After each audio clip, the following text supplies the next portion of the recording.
Ladies and gentlemen, this is the 12th and final round. Right hand, Golovkin steps in and down he goes again. Unbelievable. Mayweather makes him pay. What a rookie mistake. A sensational left hook by De La Hoya. It's facts. I'm the best. You know what I mean? Sometimes I don't want to believe it myself, but it's the truth. I'm the best. I'm going to show you how great I am. From Southern California, this is the Last Round Podcast.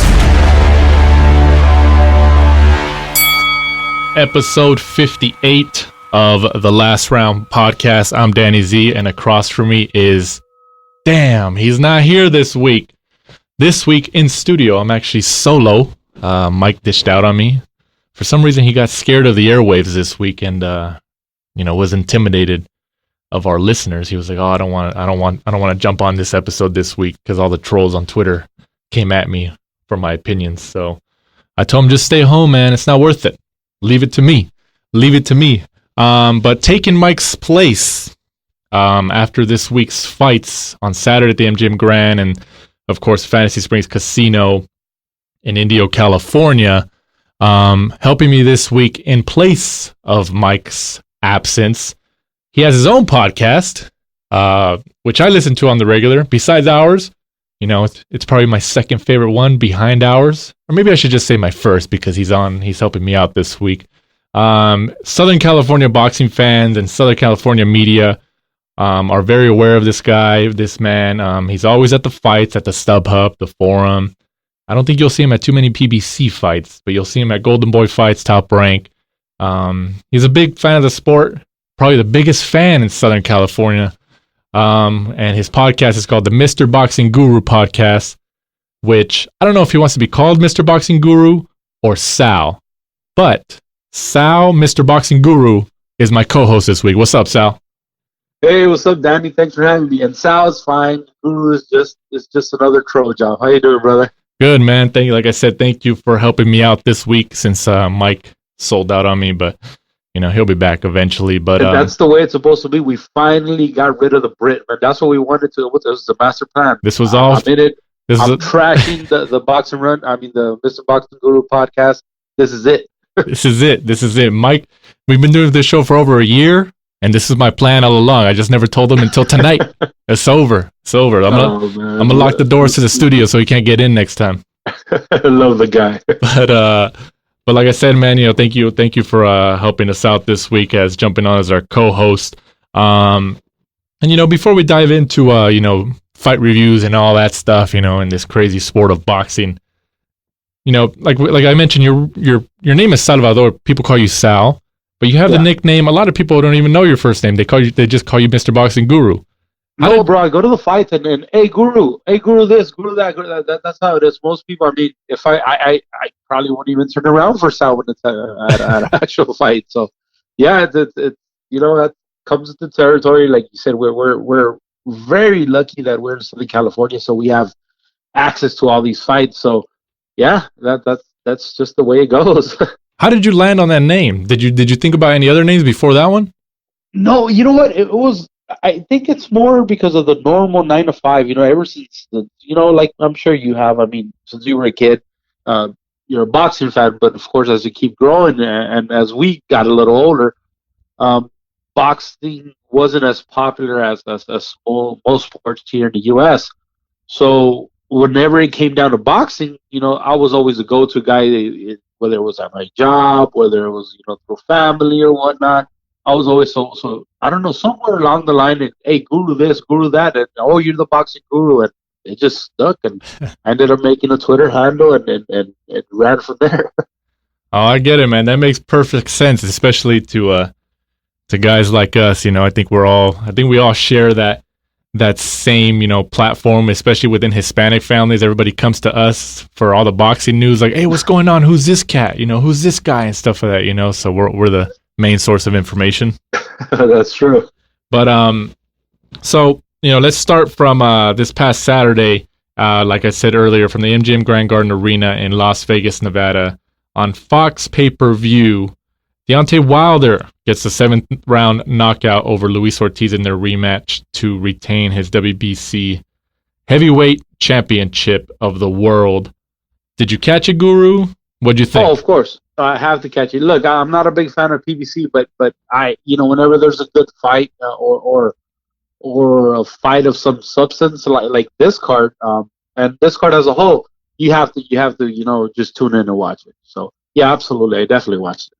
So what'd you think? On the scorecards, Luis-Ortiz was winning on all 3 cards. Did you agree? Did you agree with that at the time of the knockout? I agree. I think Deontay, like you said, he has that eraser. He has a big right hand, and that's all he was really waiting for. And that's what makes him special, because look, he's not necessarily the best boxer in the world. He has a lot of skill behind him. It just looks awkward because he's so big. But that's all he has to do. Like he says it himself, he only has to be perfect for 1 or 2 seconds. After that, it's over. And yes, I had him winning. I mean, most of his fights he's losing, till that big eraser comes to play, and he gets rid of these guys. Isn't it crazy that Wilder and Mike brought this up on Saturday during the fights? But isn't it crazy that, because you always forget about it, especially because obviously he's made it this far to the top of the sport, but he started boxing I think when he was in his early 20s and right. Only had I think 25 amateur fights, and then gets a bronze medal in the Olympics. Isn't that freaking crazy? It is insane, but it just speaks of his athletic ability and just that raw power. I mean, you don't see it out there. I mean, what was the last guy that you could actually say he was just that brutally strong? I mean, I can't remember a guy. I mean, maybe Mike Tyson, but he looked the part. Deontay Wilder doesn't look the part. He just looks like a skinny kid. Right. I mean, yeah, he might be ripped, but he doesn't look like he's the guy that. If you see him in the street, he's not a guy that I'm going to say, okay, he's going to knock my ass out. I'm not going to mess with him. No, absolutely. Absolutely. I mean, especially after this KO, a lot of people have been saying that, he has that type of generational power. What, do you agree with that? He does, but at the same time, let's back off a little. I think we need to enjoy the Deontay Wilder that's in front of us. We need to stop comparing him to the all-time greats. Yes, he has that type of power, but let's keep the same energy when it comes to Deontay Wilder. Look, we all criticize the Klitschko's for the same thing. They pawed themselves into a fight, and they jab, and let's be honest, they bored you for 12 rounds or whatever it took till that opponent got tired and they were finally able to land that big right hand. Same thing with Wilder. Let's be honest, the fight, to me personally, the fight was boring. The fight was boring for the exception of those, last minute of that fight, where he finally landed that punch and that was it. Other than that, it was a very Cuban-ish fight, where it was a Cuban guy winning the fight. He was beating him, but it wasn't necessarily exciting. So, that's why I say, enjoy the knockouts. He's a highlight reel type of fighter.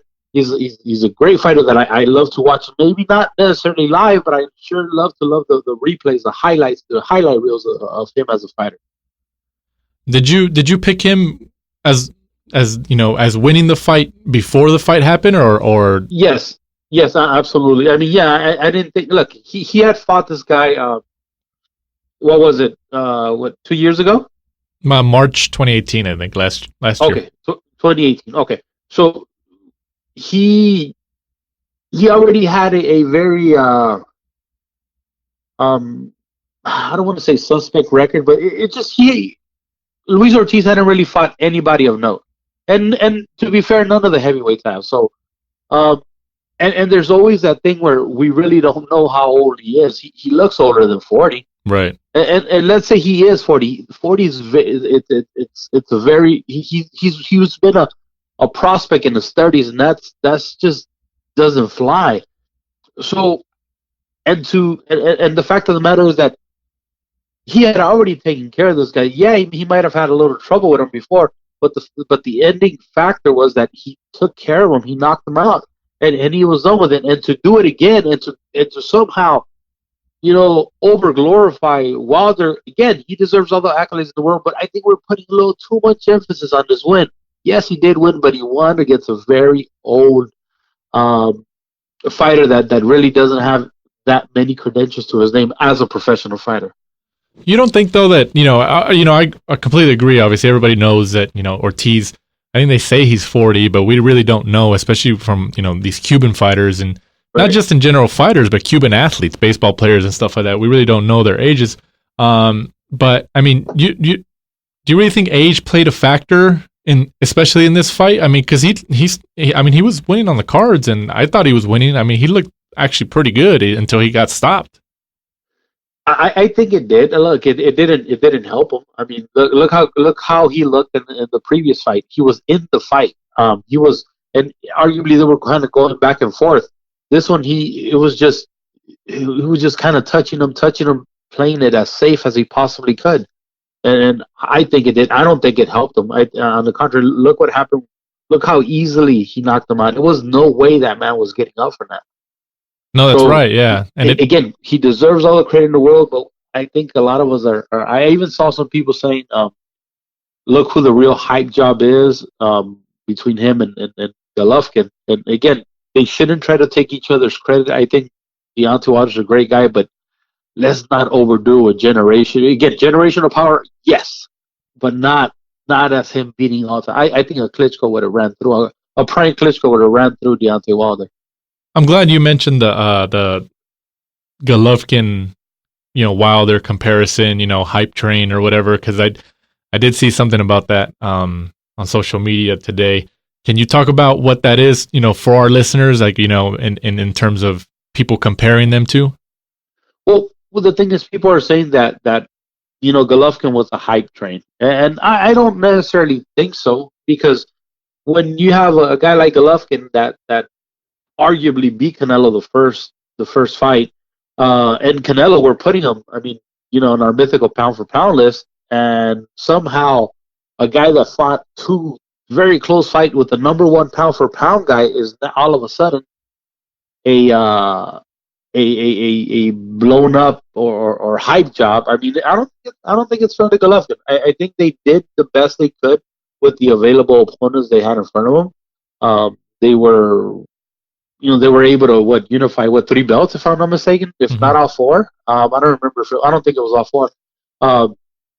But yeah, he was a legit guy, and so again, and so is Deontay. So there's no reason to really call either guy a hype job. I think we should just enjoy the fighters that we have as much as we possibly can, because later on these guys are going to end up becoming legends. And what did we do? We trashed them while they were here.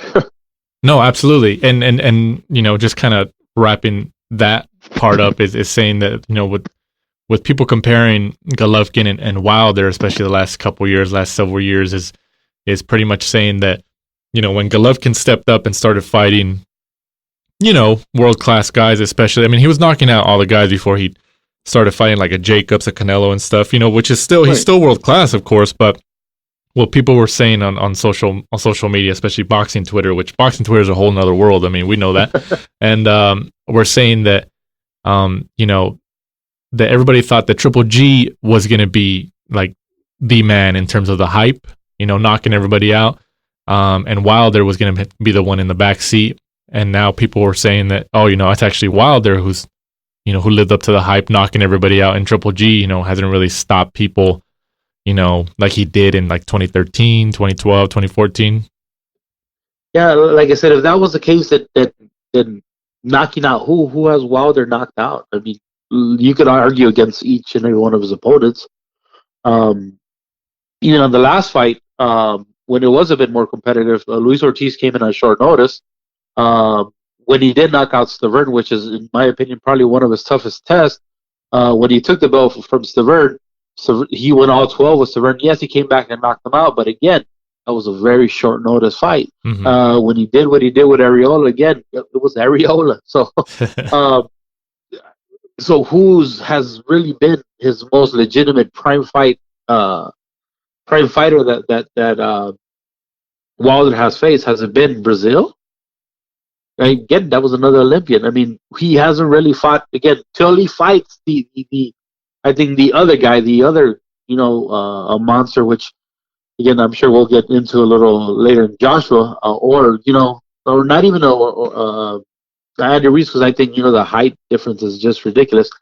I don't think we can necessarily crown him.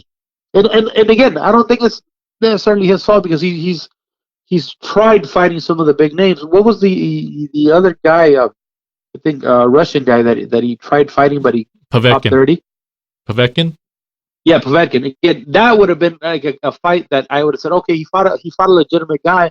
He deserves all the accolades in the world. But again, in my opinion, just not yet. No, you're right, and you're right. And then at least I wanted to, now that you're touching on the Povetkin one, that because he was getting a lot of criticism, especially before that fight was going to be announced, saying you haven't fought anybody, your record's like at over 30 wins, and there's no names on your record, you're undefeated and stuff. And you can tell that it started getting to him. So he made the decision, with his management, PBC, and all that stuff, and said, I'll go fight Povetkin in Russia. And he was going to do it. I think it was all signed and stuff. And then Povetkin, I don't know if you remember, but he got popped. He got popped for steroids, so they had to cancel the fight. So at that point, at least for me, I knew, I was like, okay, well, at least he's willing to do it. Because I mean, like going to somebody else's turf is already a big, a big choice. But especially if you're going to Russia, I mean, yeah, that's huge. Even though Povetkin got popped, I started to give Wilder, a lot more credit at that point, even though it didn't happen, because I was like, okay, well, he was willing to go not just anywhere, but to Russia to fight this guy. So, who was at the time one of the most dangerous guys in the division. So, I mean, and going back to this fight with the Ortiz, do you think Ortiz is a world-class heavyweight?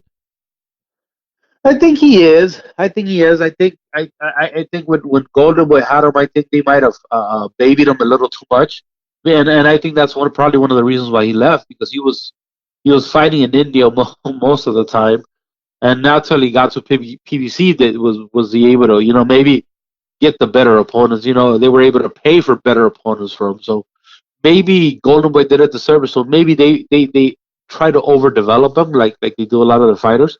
And it probably ended up hurting him in the long run. So does Ortiz? Can he still give good fights after this? Like who can he still have a good fight with in the division? I think so. I mean, look, I think Ortiz with whoever loses from the fight we have in a couple of weeks with Anthony Joshua and Andy Ruiz, I think it'll be a great fight. I can't remember the guy that the guy that beat Arreola last. Kalnaki. Yeah, him. He'll do a great fight with him. I mean, so there's still a lot of fights around him. Pulev, I mean, is out there. So there's still a lot of fights out there. Again, he's a very solid guy, but he's just a little older. He needs to maybe fight the lower top 10 of the division. So is Wilder the best heavyweight in the division in the world? You know what? It's at this point, I think he is. We don't know what's going to happen in a couple of weeks. Was it a fluke with Andy Ruiz and Joshua? I don't know. But yeah, honestly, I think it is. Now imagine a guy like Wilder touching, Joshua's chin like he did Ortiz's. Mm-hmm. Can he handle it when he couldn't handle Andy's? That's something else. But again, at the same time, we know that Deontay's chinny. I mean, when I think you saw him come up here because Golden Boy was developing him here in Southern California. Right. We saw him get touched, and all of a sudden, video disappeared. It did. You're right. From some of them, we saw a guy that's built like me, and he touched him up. So it's.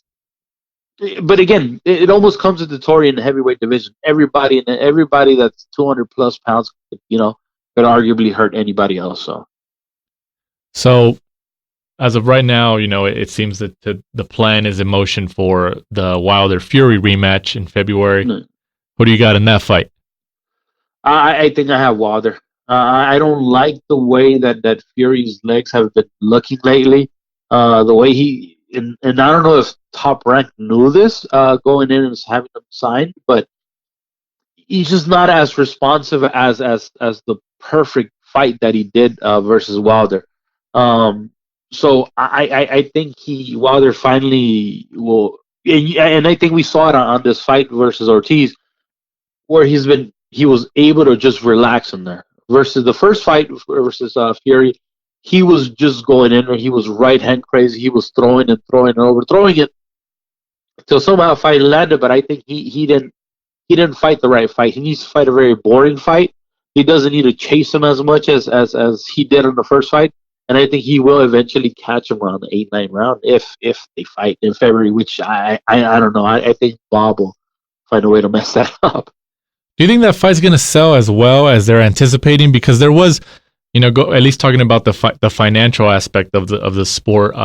Wilder was reportedly making like $20 million for this fight, right. and there was reports, or at least discussions, that PBC and Fox and stuff were going to take a loss on this fight on pay-per-view against Ortiz, but they're hoping that they make it up with the Fury rematch. I mean, do you think that's going to happen?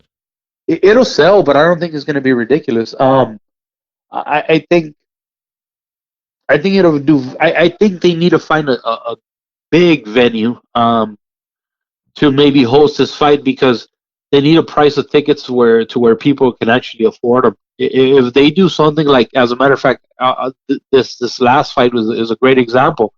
They overpriced the tickets. Mm-hmm. And yes, as boxing fans, you want to go to this fight, but are you willing to pay the prices that they really had the tickets for? I think a lot of people ended up buying them for half off. I saw Jim Boone, that's a ticket broker, and he's on Twitter a lot, and he was saying that the tickets are half of face value, or of course PBC is notorious for comping tickets, and I heard they comped a lot of tickets, and it was still not a packed house. So mm-hmm. That tells you they have to price it right. I think for the magnitude of a fight it's going to be, they have to pick the right venue. It has to be. I would love it to be somewhere like on the Rose Bowl or somewhere where you could really pack the house. Maybe sell nosebleed tickets for $50, but you'll get asses in seats that way. They have to do it right. If not, people are just not going to go. You're not going to want to spend $5,000 to sit ringside for that fight.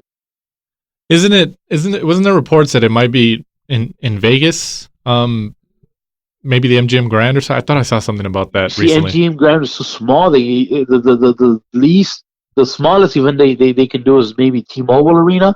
I think they have, what's the other one they use for Chavez Martinez once? They did the college, right?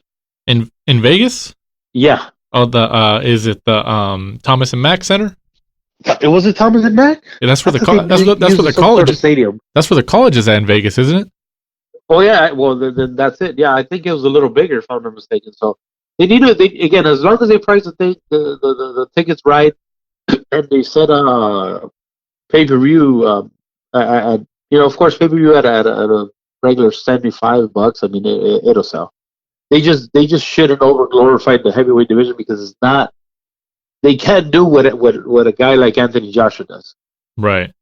Yeah, selling out Wembley Stadium over there, 100,000 people. Yeah, I mean, you can't do that. You can't ask for. I mean, Tyson Fury is going to bring his fans, and yes, they're going to sell, but it's not going to be as big. Right.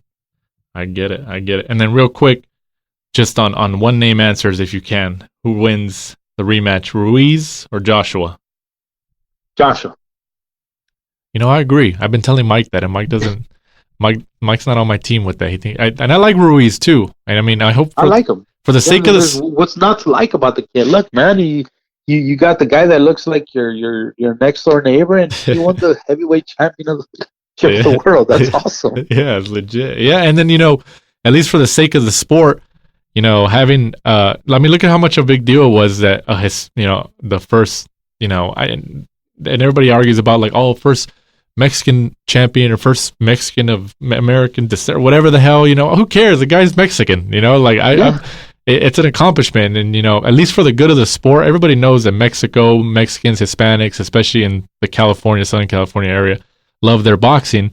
And I think for the popularity and, especially the financial side of the sport, I think Ruiz winning is better for the finances of the sport, if you ask me. I agree. The only thing I want to I don't think if you look at the landscape, let's say this Ruiz does win, what type of fight are out there for him? They're going to want to throw him against Deontay Wilder right away. Yeah. And of course, a fight versus Deontay Wilder, I mean, Deontay's never going to let him get close to him. And, I think a guy like Ruiz, it'll look like a ridiculous mismatch, Yeah. So I really hope, again, you can't not root for Andy Ruiz, but you got to be realistic. I don't think it happens again. I don't think Joshua lets him in behind that big stick of a jab he has, and he's going to make it a very boring fight, but he's going to go back home with his belt. Yep. I think that's the conclusion I'm reaching to. And then moving on, obviously, from that main event, the co-main event, Leo Santa Cruz wins his 4th divisional world title in his 4th weight class. He wins the WBA Super Featherweight title. Damn, that's a mouthful. With the unanimous decision win over Miguel Flores. He won by scores of 115, 112, 117, 110 twice. I mean, what'd you think of that fight? You know what? One thing I do have to bring up with that fight is that on that same night, they fought for that same belt in 2 different places, right? In Vegas and in Indio, California. I don't see, and I'm quick to criticize the WBC, and rightfully so. They do a lot of stuff that just doesn't make sense. But how could and it's tough to criticize Leo because I don't know if it's just his team or his persona, but it's very difficult to talk smack on the guy, right? Because he's that nice of a guy. But how are you going to fight on your first time going up in weight and fight for a belt and a super belt, right? Because this is like the main belt for that weight class, or right? It is, yeah. The WBA, and not even pay attention to the fight that's actually happened across the street, and with Golden Boy. It doesn't make sense. It's a disrespect to the fighters. And that's why a lot of these fighters kind of end up, just using the belts for what they are and dumping them later. Because it's how is that even possible? Again, he fought a guy that's ranked like 140 in box rank. Yeah, something like that.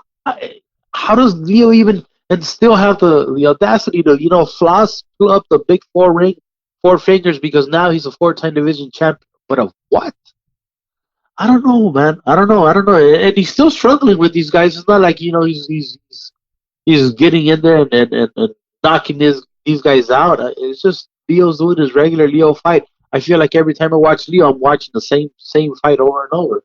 Yeah, no, I agree, and I think that's a criticism that a lot of people have had about him, especially after this fight, because it's just, I mean, when he fought Frampton twice and he fought Mares, after that he really hasn't fought anybody, and then he gets his 4th title in a 4th weight class.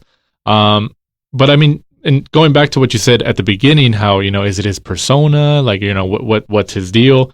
I honestly think because you're right, he's a nice guy. I've met him before, I've interviewed him. He's a very humble guy and stuff like that. He doesn't seem like he doesn't seem like he doesn't even say a bad word about anything or stuff like that. But I view him. And I was telling Mike this before we had this conversation, that I view him as he views himself as an employee of PBC, and he's just like, oh yeah, it's just my job. So whatever they tell him to do, oh, you're gonna fight this guy on this card, he's like, cool. He doesn't object to anything. He just says, let's do it. It's like a job.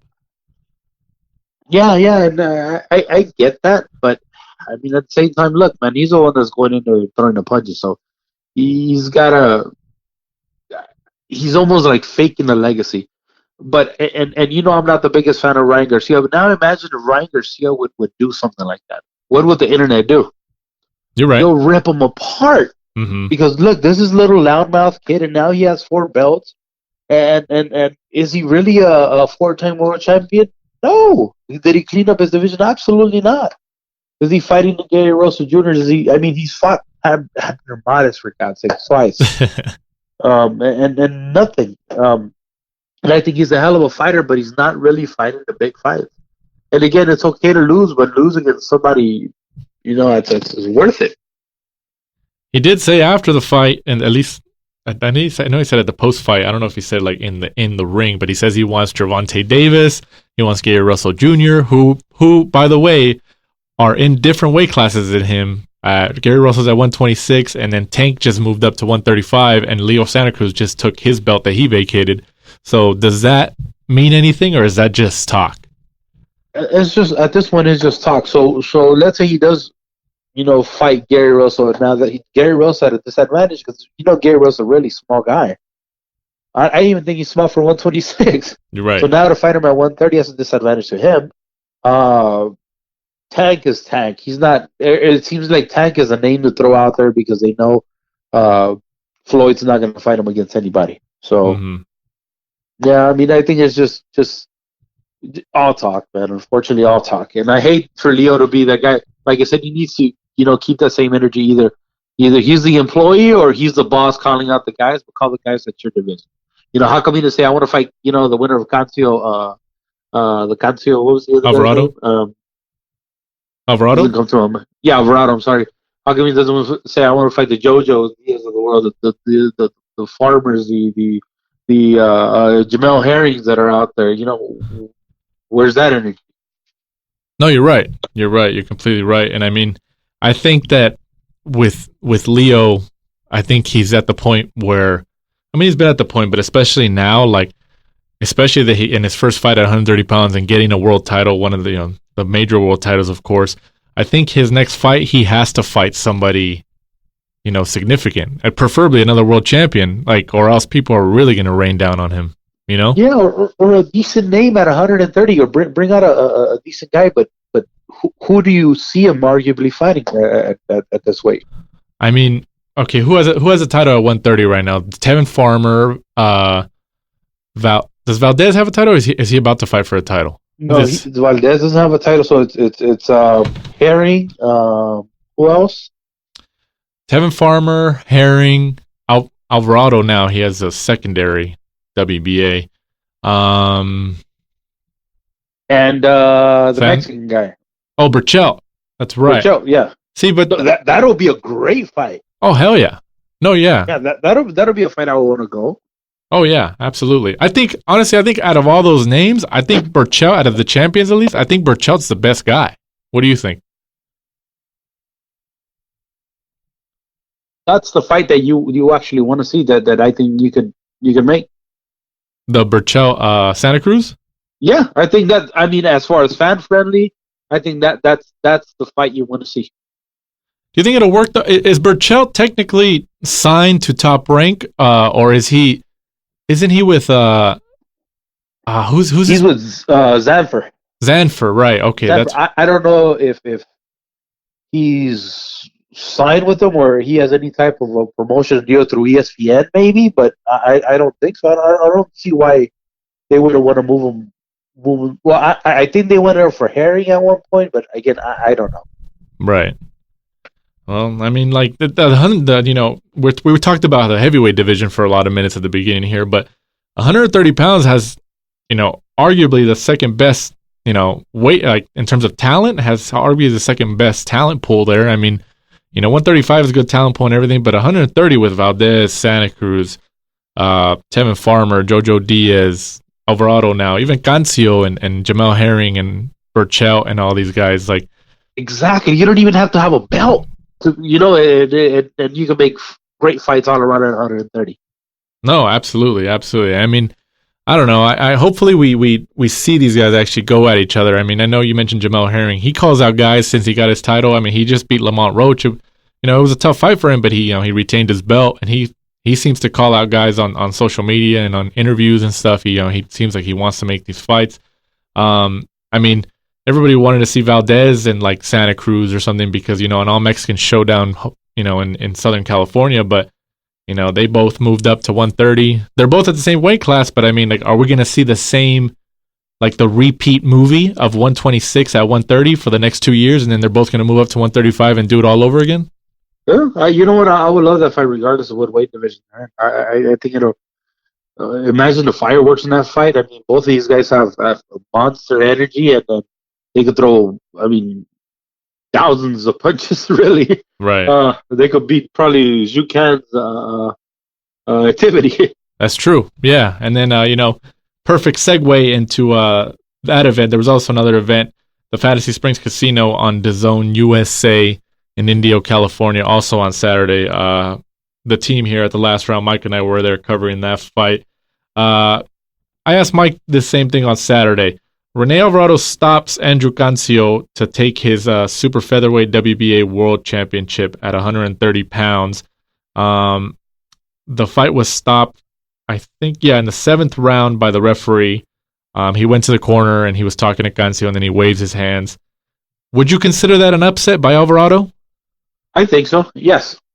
Why? I consider it an upset because it almost seems like Cancio had outgrown that Cancio that fought Alvarado the first time. Yes, Alvarado was beating him on the first fight, but he just seemed like to be a completely different monster. If you would have asked me, like, okay, does this Cancio have trouble with Jojo?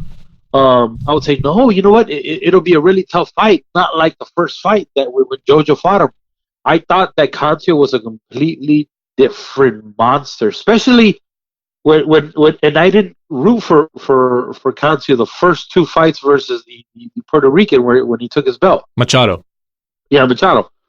So on the first fight, I said, Machado's a big, strong guy. I mean, I've seen Cancio many times. I mean, you and I have seen him many times there at India before. Mm-hmm. And yes, he's a tough guy, but it's Cancio.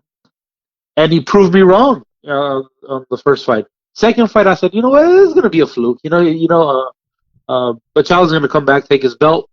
That's not what he did. He came in like a monster. He was able to, go through that defense, and he was able to put enough pressure on the Puerto Rican where again, he did the exact same thing. So to me, it's like, okay, he's a completely different fighter. He's more dedicated to his craft. He's a beast.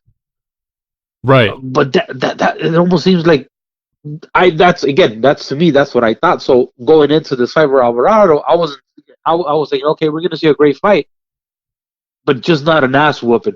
And that's what we saw. We saw a guy just a champion get his ass completely beat. But by this guy Alvarado, and I don't know, what did you see? Did you think we're gonna have a competitive fight? I obviously, like you mentioned, Cancio stopped Alvarado a couple years ago. He knocked him out. I think it was with an uppercut at that time. I think it was December 2015. And it's not like Alvarado was coming off a loss or is 3-6 in his last 9 fights or something.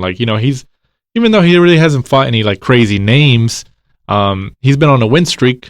At least to get back into this fight, into whatever the mandatory spot, whatever they want to call it. So I going into that fight, I did think it was going to be more competitive than the first one. But I didn't think it was going to be how it turned out like that. I didn't think Cancio was going to get stopped like that. I didn't think he was going to get TKO'd. I don't know if you're watching that one live or the Wilder one, but that first round when it first happened, that was a badass round. Yeah. And right after that fight, I remember I was telling Mike, I was like, hey, you know what, this is going to be a competitive fight, just based off that first round. And I mean, it was, they were going at it, but Alvarado was just landing seems like the crisper, harder punches.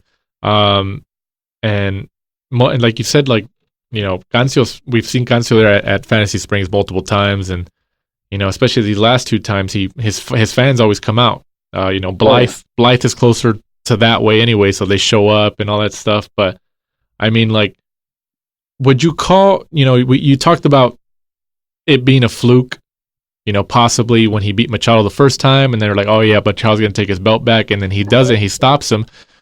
Do you think that he just caught Machado at the perfect timing? Because Machado, I mean, everybody knew essentially, now that you look back on it, that Machado shouldn't have been at that weight. That weight cut was just too much for him, because he got dropped by the body shots. That's what ended him.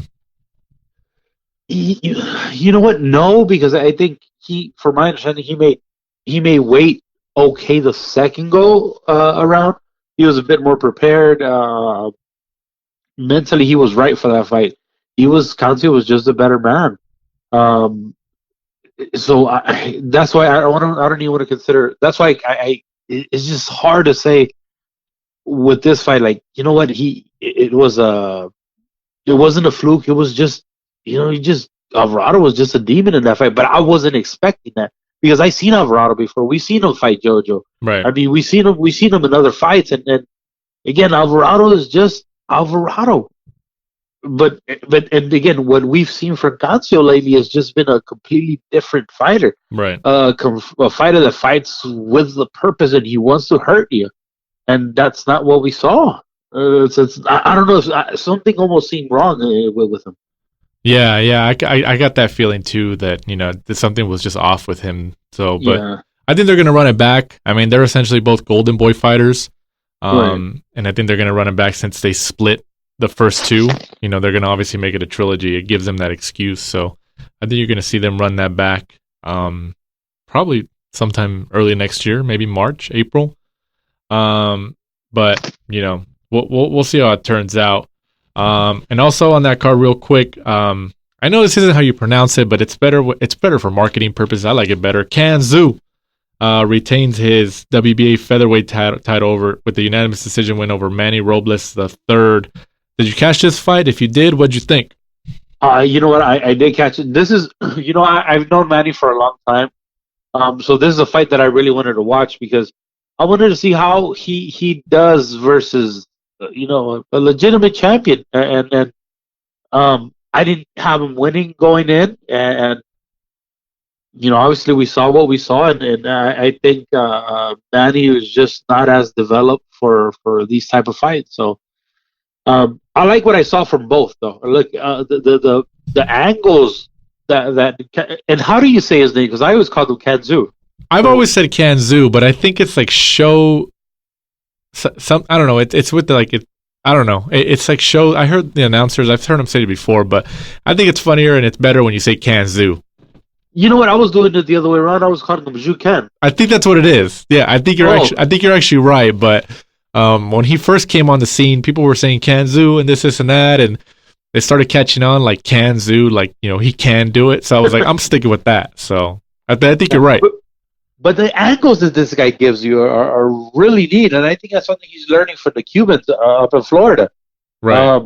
I like it. He reminds me of like sort of like Margarito. He just does not stop throwing punches.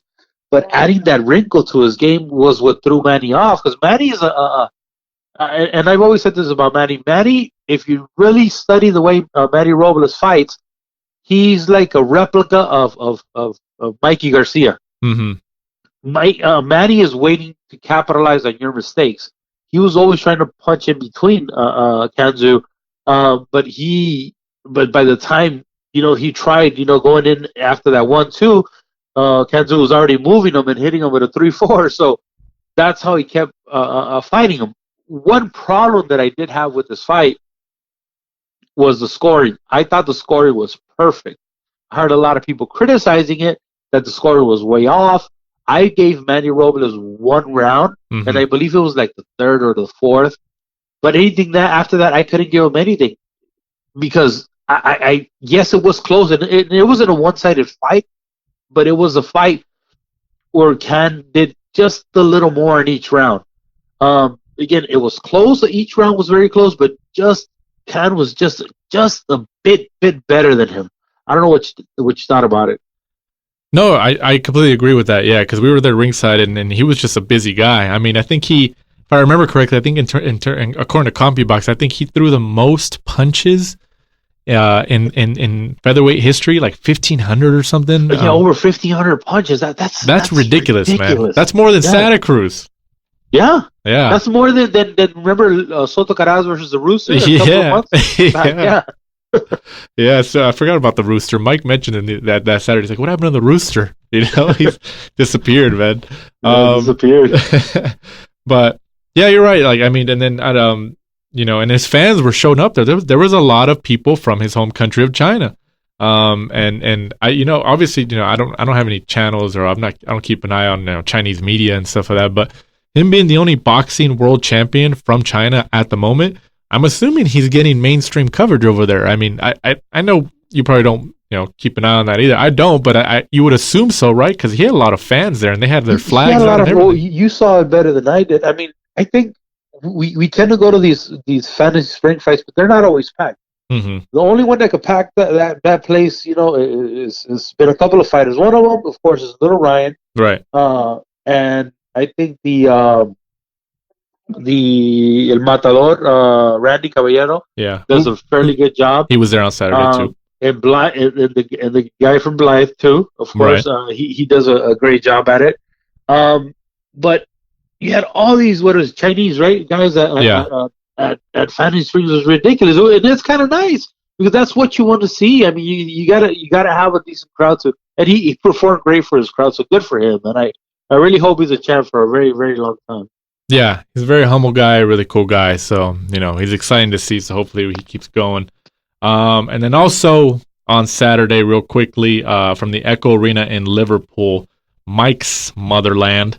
He loves talking about his motherland, these fights over here. Every time we start talking about these English fighters, he's all over it, which is cool because he keeps his finger on the pulse over there, a lot more than I do. So, Right. He's able to kind of give me the 411 on that, on stuff that I might not know or I might not be familiar with. And then, he'll talk about them. So it's cool. But, we're going to touch on, it's a name obviously that people know. Callum Smith gets the unanimous decision win over John Ryder and retains his WBA and WBC Diamond Super, whatever, all those titles and stuff like that by scores of 116, 112, 117, 111, and 116, 112 again. I don't know if you caught this, but they were saying that Callum Smith, arguably lost to John Ryder. He didn't look that good. I mean, did you hear about it? Did you watch it? What'd you think? I watched it. I heard all the rumors, and you know what? One thing that came up to mind is Canelo. Right. Canelo is the new king of opportunity. Oh yeah. This screams out. This is a legacy fight, like he likes to call it. So here's a chance for him to unify belt at super middleweight, and why not? Everybody was saying that Callum Smith was too much for him. This is a perfect opportunity for him to take advantage of it. Callum Smith didn't look his best. He wasn't fighting necessarily your neighborhood bum. World class. But but it was a good enough fight where I'm not sure. It just almost didn't seem like it was himself. If this is the level of fighter that he is, again, all I can think about is Canelo. You better jump on this kid now. You get to beat up on an undefeated fighter. You're right. And then Eddie Hearn, who promotes Callum Smith, even said in interviews after, saying he was just like, hey, he was like, maybe this helps Callum Smith's chances. Maybe if Canelo was watching, maybe he thinks like, oh, maybe he's not actually that talented. Maybe I should fight him. So, Eddie Hearn was pushing that narrative, which I honestly think was kind of smart, pretty much saying because like if it does happen, and even if Canelo, which he would likely probably be the favorite, and even if it does turn out how everybody expects, Canelo wins, stops him, decisions or anything, I mean, Eddie Hearn and Callum Smith get the payday and the exposure, Absolutely. And look, man, a lot of these UK, it's not like the UK from 10, 20 years ago. These guys could fight. These guys could give you angles. These guys are really, really turning into something special. Shout out to all the guys in the UK, man. They're really making some great fighters out there right now. Oh yeah, absolutely. It'd be sweet to go to a fight out there one day. Wembley Stadium. I would love it. That'd be sweet, man. That'd be sweet. I think you're right though. I think Canelo and his team, Eddie Reynoso, Chepo Reynoso over there, I think they're really looking at Callum Smith now. And Callum Smith's listed as 6'3". Technically, he shouldn't even be at super middleweight, but he can obviously make it. But I think Canelo's really looking at him now as a possible opponent, especially after this performance this past Saturday. And you're right, it'd be a unification matchup of some sort at 168 pounds. Canelo's technically, he's a cash cow right now, of course. But who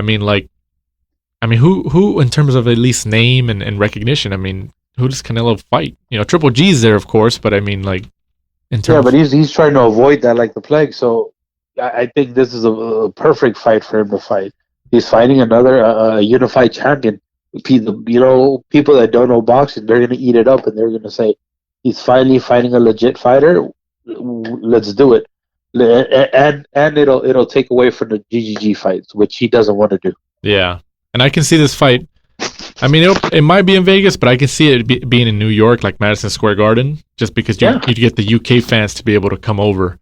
So, but we'll see how that turns out. It's an interesting division right now between 160 and 168, and even 175. But and then previewing this Saturday, the 30th of November, from the Cosmopolitan in Las Vegas on ESPN Plus, the app. Oscar Valdez makes his debut at 130 pounds, 26-0 against Andres Gutierrez, 38-2-1. Before at 126, Valdez made 6 successful defenses of his WBO featherweight world title. Guys against Mariaga, Scott Quigg, Cervania. He's a 2-time Mexican Olympian, Valdez is. What do you think about this fight? I like the fight. I think it's tougher on paper than what it's really going to be. But it's a good fight just for him to test out the weight. And look, man, the thing is with Valdez, I'm not asking him for much after that fight with Scott Quigg. Mm-hmm. I almost don't want to put him out there like a champ, or I think the fact that he's still fighting is it's a win in itself. So right. Him continuing to fight now, and I think what he did moving out of 126 was the best thing you could possibly do. And because imagine this version of Valdez fighting what was his kid name that fought for the belt for his old belt, Shakur Stevenson. I'm sorry. Mm-hmm. Imagine him. I think Shakur destroys him. I think right now the fact that they're just keeping him busy and continuing his career, I think it's a great thing that his management, Espinosa Boxing, is doing. So, again, these are just stay busy fights, and he still seems like he's progressing and fighting that Eddie Reynoso style that's so big right now in boxing. So, stay busy fight. I think it's a fight where we see it go the full distance, and hopefully we can see some more angles from Valdez. That's what they're trying to do with him. You're right. And then, this is obviously for the WBO super featherweight world title at 130 pounds, which we know, especially you and I, being fans of the sport, knowing a lot more than the sport than the casual fan. We obviously know that the WBO sanctioning body is heavily associated with Top Rank. Right. And then we talked about earlier about Santa Cruz, having his titles over there, and how, him and Valdez haven't fought, and Burchelt's there and all these guys. I mean, and then there's also the issue that PBC doesn't acknowledge the WBO on their graphics and all this stuff. They don't even acknowledge that Andy Ruiz has the heavyweight title. So I mean, do you think that's going to hinder any chances of like a Santa Cruz Valdez unification or anything like that? Yeah, I think it does. Obviously, these guys don't like working with each other. You see Golden Boy taking their fighters to Top Rank, and then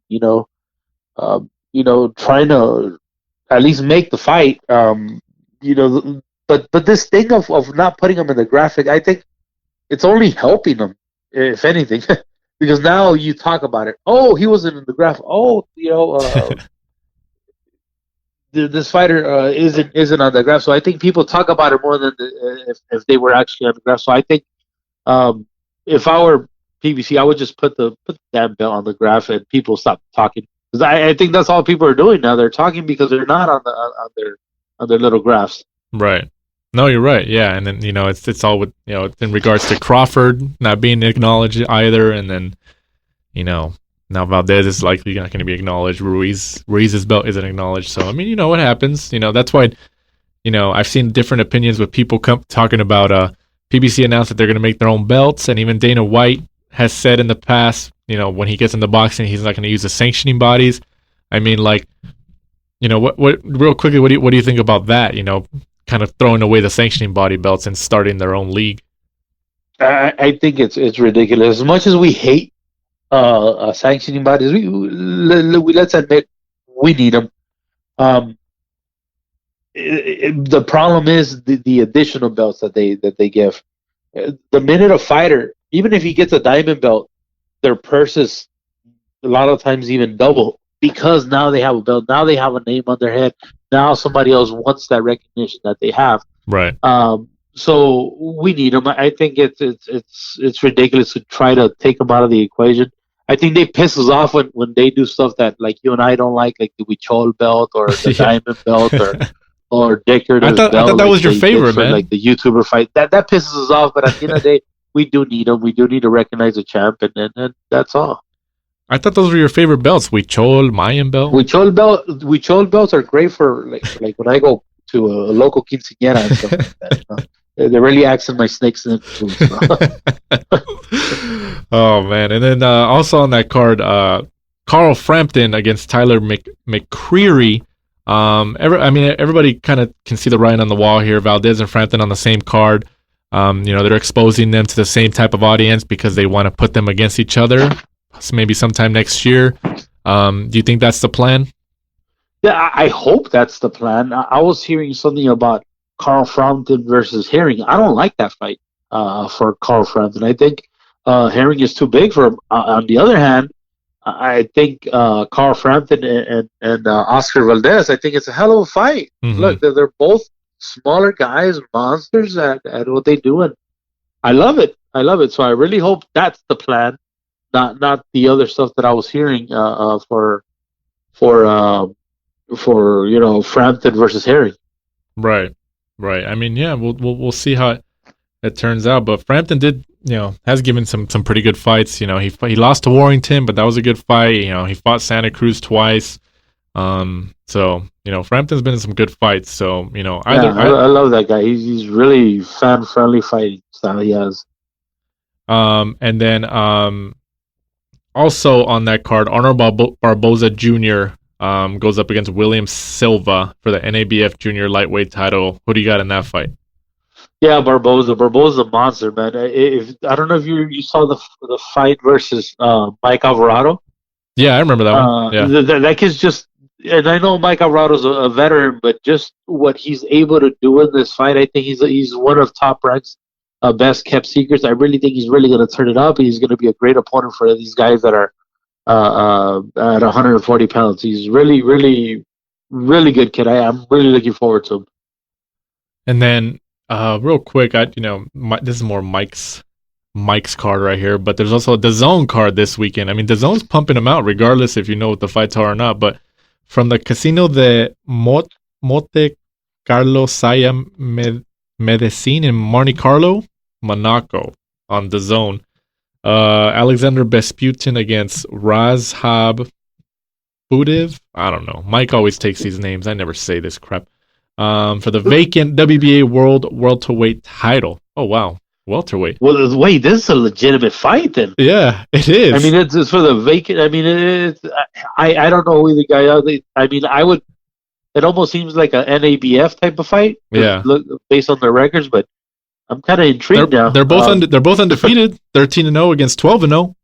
Yeah, so if Mike, we're gonna watch the fight just because if this fight doesn't live up to the expectation, we're gonna both beat the shit out of Mike. Yeah, he's definitely not welcome back to the last round. I'm gonna start doing this show by myself. You're gonna have to call in every single week now. So I'm gonna replace him. Instead of a UK and a Mexican, it's gonna be two Mexicans now.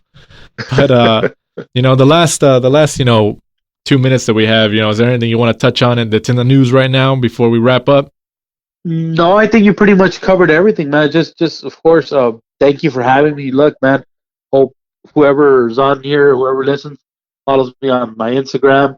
At Mr. Boxing Guru, same thing on Twitter at Mr. Boxing Guru, and of course, I think you already know I started helping a few fighters. I help Adidas Boxing scout a couple of fighters. So I started doing that now, so that's shout them out. Shout out the fighters. What was that? I have Versito Hesta. I have Devaca. I have a couple other local fighters that I'm working that are a little smaller. Francisco Ochoa. Who else is out there right now? Of course, we got Jamel Herring. That's out there. So we got a couple of. We got, of course, Abner Mares, which is our main guy. He's an ambassador, of course, of boxing. I don't see, and I hope he doesn't fight anymore. But yeah, those are the good guys that we have right now, and we have some that might be coming in soon. So yes, a couple of fighters that I'm working on. So if you guys haven't, just check out Adidas Boxing Gloves wherever you guys can find them. If you have any questions, ask away. You're right. Yeah. And so, like you said, people, if you're looking for Adidas boxing, apparel, gloves, and all that stuff, you're the guy for that. You're the guy who can connect all Absolutely. those dots. So like you said, people want to follow you at Mr. Boxing Guru, and that's on Twitter, on Instagram, and all that stuff. That's true. On Twitter, on Instagram, I have a like page on Facebook as well. Same thing, Mr. Boxing Guru. And of course, the Mr. Boxing Guru podcast. I try to do, I think, every Monday when I have time. I'm not as consistent as you are, but yeah, I try to do mine as well. And then one more thing, and then I'm sure people have seen these shirts because obviously you created them, the boxing and chill shirts. If you guys are out there listening, and if you guys have seen those shirts out in the boxing sphere, the boxing world, they're usually red shirts with white lettering that says boxing and chill, kind of a play off of the Netflix and chill. Mr. Boxing Guru Sal is the guy behind those shirts. I know you're not in the shirt game right now, but are they coming back? The fans want to know.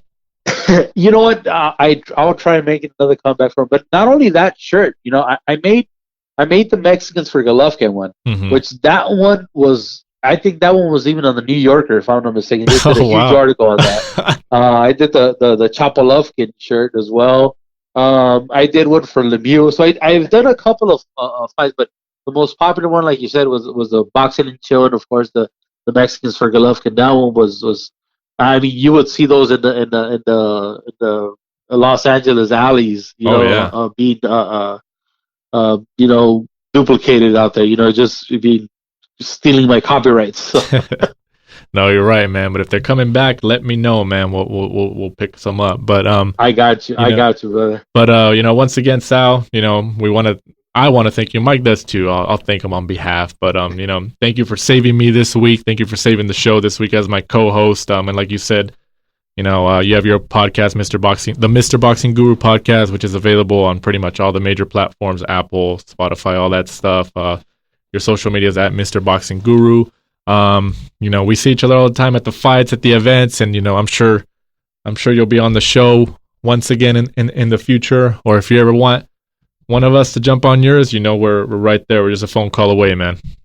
Absolutely, man. Thank you so much for having me, man. It was a lot of fun. You got it, man. I'll give you a call right after this. All right, brother. All right, take care. All right, guys. Well, I did this show alone in studio, but luckily Sal helped me out. So, Mike, if you're listening to this, never come back. You're out. You're disqualified. But thanks again, guys, for listening to episode 58 of the Last Round podcast. Follow the show on social media at the Last Round 12. And make sure to listen to us next week as we review this week's fights, preview all the news, touch on all the stuff in the boxing world. So once again, I'm Danny Z. For Sal, Mr. Boxing Guru, who saved me this week, and Mike, who's absent, this is the Last Round. Thanks for supporting and listening to the show. Follow us at The Last Round 12 on social media. Rate, review, and subscribe.